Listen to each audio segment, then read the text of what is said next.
기도의 자리 찾으신 성도 여러분, 주님의 이름으로 환영하고 축복합니다. 우리 하루를 시작하는 분들과 함께 반갑게 인사하도록 할까요? 샬롬, 샬롬. 네, 반갑습니다. 잘 오셨습니다.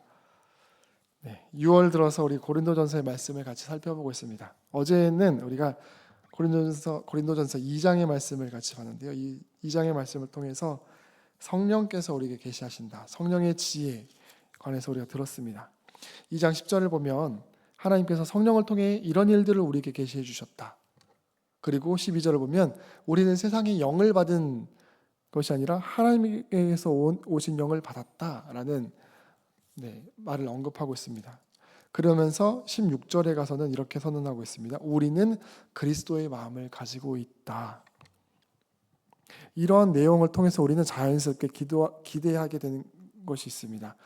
이 고린도 교회는 그리스도의 마음을 가지고 있다. 성숙한 공동체였겠구나 이런 생각을 하게 되죠. 성령의 계시를 받고 지혜를 받은 사람들이 이기 때문인 것이죠. 당연히 그렇게 될 거라고 생각합니다. 그런데 우리가 1장에서 이미 언급했듯이 사실 이 고린도 교회 안에는 많은 문제들이 있었습니다. 이런 문제들은 성령을 받지 못해서 구원을 받지 못해서 있는 문제는 아니라는 것이죠. 성령의 지혜를 듣고 성령을 통해서 우리가 계시를 받고 있지만 여전히 우리 안에 육신의 방식으로 살아가는 문제가 있다라는 것을 보여주고 있는 것입니다. 특별히 이 안에는 시기와 분쟁이 있었다라고 오늘 말씀을 통해 알 수 있습니다. 오늘 말씀 사실 바울이 우리에게 묻는 것이죠. 우리가 성령을 받았다 하더라도 우리 삶에서 달라지지 않는 모습들이 있다는 것을 보면서 우리가 갈등하고 있는 부분은 무엇인지 오늘 말씀을 통해 짚어주고 있습니다. 먼저 오늘 말씀을 통해 바울은 영적인 성숙이라는 것은 우리가 많이 알고 있다, 지식을 많이 쌓았다라는 것을 통해서가 아니라 삶에서 그것이 드러난다는 것을 우리들에게 보여주고 있습니다. 3장 1절 보면요, 이렇게 시작하고 있는데요. 형제자매 여러분, 나는 여러분에게 영에 속한 사람에게 하듯이 말할 수 없고 육에 속한 사람, 곧 그리스도 안에서 어린아이 같은 사람에게 말하듯이 하였습니다. 이 지금 고린도 교회 성도들을 향해서 뭐라고 말하고 있습니까? 어린아이라고 표현하고 있죠. 왜 바울은 이 성령을 받은 성도들을 이렇게 말할까? 다시 한번 언급했지만 이거 구원의 여부를 말하는 것이 아니죠. 왜 어린아이라고 말합니까? 영에 속한 사람이 아니다. 육에 속한 사람이라고 말하고 있습니다. 근데 육에 속한 사람이라는 표현은 성령이 없는 것이 아니라 성령은 있지만 그 삶이 여전히 세상의 방식으로 살아가는 모습이라는 것을 지금 표현하고 있는 것이죠. 그리고 어린아이라는 것은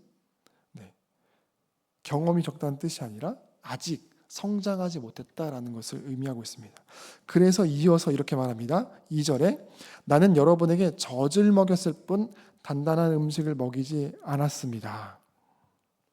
이 고린도 교회 성도들의 영적인 상태를 음식을 통해서 비유하죠. 젖은 누가 먹습니까? 갓 태어난 아기부터, 그렇죠? 단단한 음식을, 이유식을 먹기 시작한 그때까지 조금 지나서, 그렇죠? 아직 제대로 소화시키지 못한 아이들에게 젖을 먹입니다. 성장의 초기에 먹이는 음식이죠. 그리고 단단한 음식을 먹게 된다는 것은 이 아이가 자라서 혼자 스스로 씹고 삼킬 수 있을 만큼 성장했다는 것을 의미하는 것이죠. 그런데 아직 단단한 음식으로 주지 않고 계속해서 젖을 먹이고 있다라고 표현하고 있다는 것은 왜 그렇습니까? 아직 그만큼 자라지 못했다라는 것이죠. 그래서 3절에 이렇게 말합니다. 여러분은 아직도 육에 속한 사람들입니다. 왜냐하면 뒤에 여러분 가운데서 시기와 싸움이 있으니 여러분은 육에 속한 사람이고 인간의 방식대로 살고 있는 것이 아닙니까? 성령이 없는 사람은 아니지만 성령이 받지 않았지만 여전히 인간의 방식대로 살고 있다. 그게 시기와 싸움, 분쟁, 특별히 교회 안에서 이 고린도 교회 안에서는 비교, 파벌로 나타나고 있다. 그런 모습들이 지금 아직 너희가 성령을 받았으나 미성숙하다라는 증거이다라고 지금 보여주고 있는 것이죠. 특별히 이 사도 바울은 성숙의 기준을 다른 어떤 드러나는 영적인 어떤 것들에서 말하지 않고 관계를 통해서 지금 말하고 있죠. 특별히 교회 안에 있는 성도들의 관계를 통해서 우리에게 보여주고 있습니다. 우리는 흔히 말씀을 많이 듣고 어떤 신앙의 어떤 열심을 보이고 드러나는 것들로 우리를 내가 신앙에 성숙해 가고 있다라고 혼동할 때가 있지만, 바울은 오늘 우리들에게 말하고 있죠. 말씀을 많이 듣고 예배를 많이 하는 것과 실제 삶이 변화되는 것은 구분해야 한다라고 지금 말하고 있는 것이죠. 그러면서 우리들에게 이런 질문을 던지고 있죠. 우리는 예배를 드립니다. 말씀의 은혜를 받습니다. 그런데 우리의 모습은 어떠한가? 교회 공동체 안에서 나는 어떤 관계를 쌓고 있는가? 가정에서, 일터에서 삶의 모습 어떠한가를 지금 우리들에게 묻고 있는 것이죠. 말씀을 많이 들었다 보다 정말 삶이 변화되고 있는가? 내가 오래 믿었냐 보다 정말 나의 삶이 그렇게 점점 그리스도를 닮은 모습으로 변해 가고 있는가를 지금 우리들에게 다시 한번 말해주고 있는 것입니다. 두 번째로 사도 바울은 우리들에게 성숙한 성도라면 그 중심에 사람이 아닌 하나님이 있어야 함을 우리에게 다시 한번 말하고 있습니다. 1절부터 4절에서 바울이 우리 고린도 교회가 가지고 있던 문제를 진단했다면 그 원인이 무엇인가를 사실 5절부터 이야기하고 있습니다. 4절을 보면 어떤 사람은 나는 바울 편이다, 나는 또 다른 사람은 나는 아볼로 편이다 라고 교회 안에 파벌이 있었음을 사도 바울이 언급합니다. 이런 일이 왜 생겼을까? 이것은 이 고린도 지역과 그 사회를 사실 살펴볼 필요가 있는데요.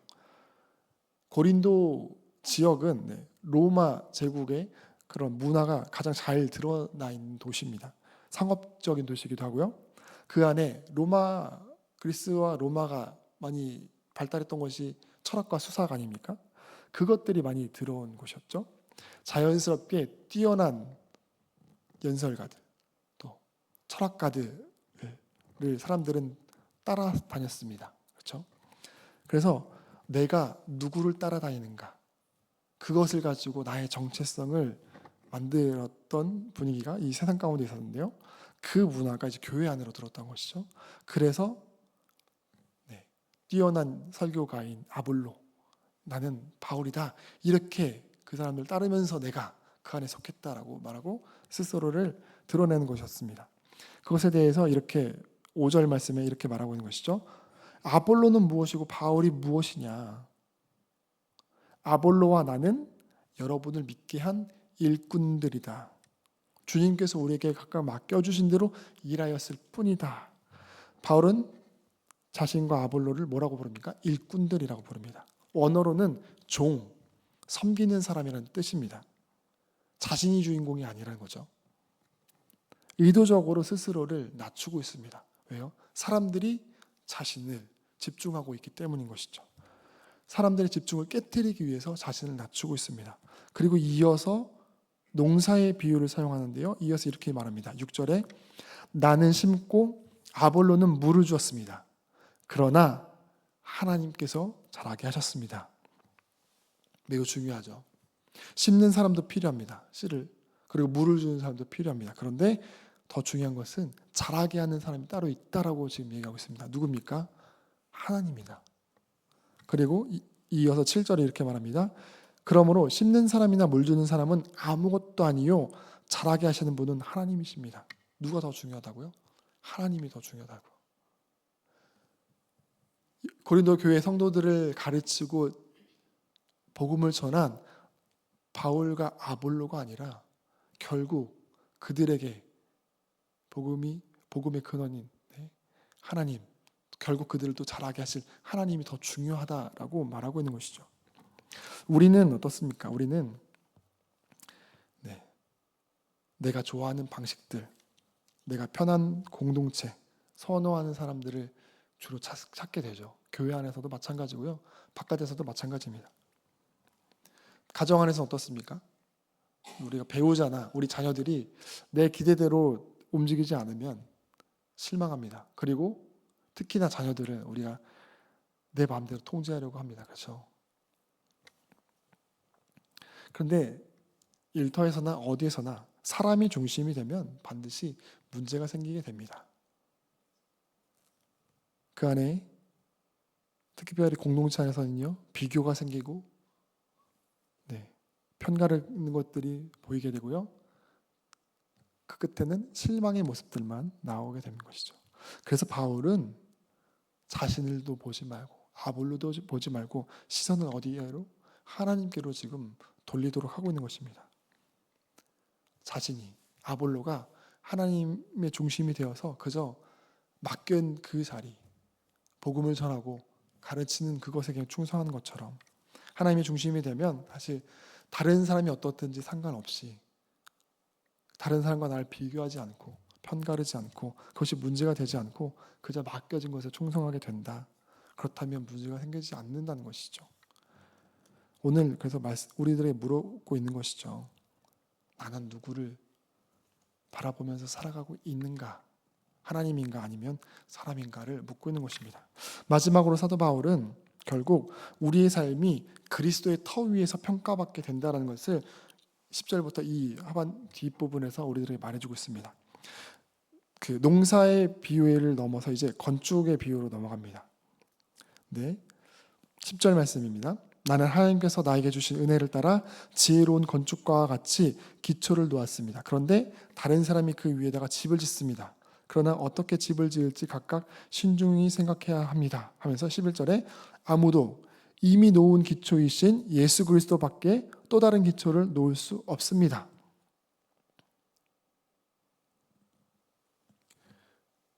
사도 바울이 이제 나도 이제 집을 짓는다고 말하지만 더 중요한 것은 어디 기초 위에 지금 집을 짓는다고 말하고 있습니까? 예수 그리스도밖에 없다. 예수 그리스도만이 기초를 놓고 있다. 교회의 기초도, 삶의 기초도, 우리가 사역을 하는 그 기초도 하나밖에 없다. 누굽니까? 그리스도다. 믿으십니까? 문제는 이 다음입니다. 그 기초 위에 무엇을 올리고 있는가? 12절을 보면요. 누가 이 기초 위에 금이나 음이나 보석이나 나무나 풀이나 짚으로 집을 지으면 이라고 말합니다. 금, 은, 보석은 값비싼 거죠. 나무나 풀, 짚은 비싸진 않습니다. 근데 여기서 말하는 것은 어떤 재료, 이것이 값비싸냐 그렇지 않느냐 보다 더 중요한 것은 이것으로 견디느냐 견디지 못하느냐가 그것이 더 핵심이다라고 말하고 있습니다. 왜냐하면 13절입니다. 그에 따라 각 사람의 업적이 드러날 것이다. 금으로 은으로 보석으로 짓든 나무나 풀이나 짚으로 짓든 중요한 것은 그에 따라서 업적이 드러날 것이다. 왜요? 불에 드러날 것이다. 불이 각 사람의 업적이 어떠한 것을 검증하여 줄 것이기 때문이다라고 말하고 있습니다. 여기서 불은 우리를 무너뜨리기 위한 것이 아니라 무엇이 남는지를 드러내는 것이죠. 내 삶이 지금까지 무엇으로 세워져 있는가? 나는 금을 계속 쌓고 있었는지, 나무로 그런 것들을 쌓고 있었는지, 불이 올 때 그것이 잘 쌓여졌는지 아니면 헛되게 쌓고 있었는지를 보여줄 것이다. 그때가 있다라는 것을 말하고 있습니다. 이제 말씀을 마무리하는데요. 사랑하는 성도 여러분, 우리 매일매일 무언가를 쌓고 있습니다. 그렇죠? 말도, 관계도, 시간도, 선택도 쌓고 있습니다. 그런데 이것이 과연 불에 남을 것인가? 이것이 바로 그리스도의 터 위에 세워가고 있는 것인지를 오늘 우리에게 질문하고 있는 것이죠. 고린도 교회의 문제는 단순히 파가 나뉘었다라는 것에 있지 않았습니다. 더 중요한 것은 이것입니다. 성령의 지혜를 들었지만, 성령을 받았지만 여전히 사람 중심으로 살아가고 있었다. 기초가 그리스도 위에서 놓여있지만 아닌 것처럼 살아가고 있었다라고 말하고 있는 것이죠. 그리고 다시 기초로 돌아가라고 말합니다. 그것이 성숙으로 가는 길이다 라고 말합니다. 벌써 금요일 새벽인데요. 지난 한 주간 아직 오늘, 내일 남아있지만 우리는 많은 것들을 또 선택하며 싸우며 살았을 것입니다. 얼마나 많은 말들을 했을지, 사람들과의 관계를 쌓았을 거고 많은 선택들을 우리는 했을 것입니다. 그리고 우리는 이 시간 다시 한번 그것들을 돌아보기 원합니다. 내가 지금 쌓고 있는 것들이 무엇 위에 쌓아가고 있는 것인지, 나는 정말 그리스도의 터 위에 살아가고 있는가? 교회에서, 가정에서, 일터에서. 그래서 오늘도 우리의 기초 되신 예수 그리스도 위에서 사라질 것들이 아닌 결국에는 불이 지나서도 남아있을 것들을 쌓는 삶으로 나아가는 우리 모두가 되기를 주님의 이름으로 축원합니다. 같이 기도하겠는데요. 먼저는 사람 중심이 아닌 그리스도 중심, 하나님 중심으로 살아갈 수 있도록 인도하여 주시옵소서. 같이 기도하기 원합니다. 예수님을 고백하면서 이미 성령을 받았습니다. 그러면서 여전히 우리는 세상 속에서 우리의 육신의 방식대로 살아가는 모습들이 있음을 고백합니다. 주여, 우리가 교회에서나 가정에서나 일터에서나 사람이 아닌 결국에는 우리를 자라가게 하시고 우리 완전히 세우실 그리스도를 중심으로 우리가 살아갈 수 있도록 인도하여 주시옵소서. 우리의 모든 관계와 태도 속에 그런 성숙의 모습이 나타나게 하여 주시옵소서. 같이 기도하시고요. 두 번째로 우리의 삶의 기초가 주님 위에 세워져 있음을 기억하면서 우리 매일의 선택과 관계 속에서 마지막 불 가운데서도 남을 것들을 선택하고 쌓아가며 살아갈 수 있도록 인도하여 주시옵소서. 같이 기도하도록 하겠습니다. 그리고 이어서 교회를 위해서 특별히 점점 더 더워지는 날씨 가운데 우리 성도님들 한 사람 한 사람 건강과 또 환우 분들을 위해 같이 기도하시고요. 이제 봄봄 축제를 통해 이어지는 이제 이웃과 우리 전도, 복음 전도의 그런 것들이 불이 계속해서 이어질 수 있길 위해서 같이 기도해 주시기 바랍니다. 그리고 개인적으로 가지고 오신 기도 제목 두고 같이 기도하다가 돌아가시기 바랍니다. 함께 기도하겠습니다.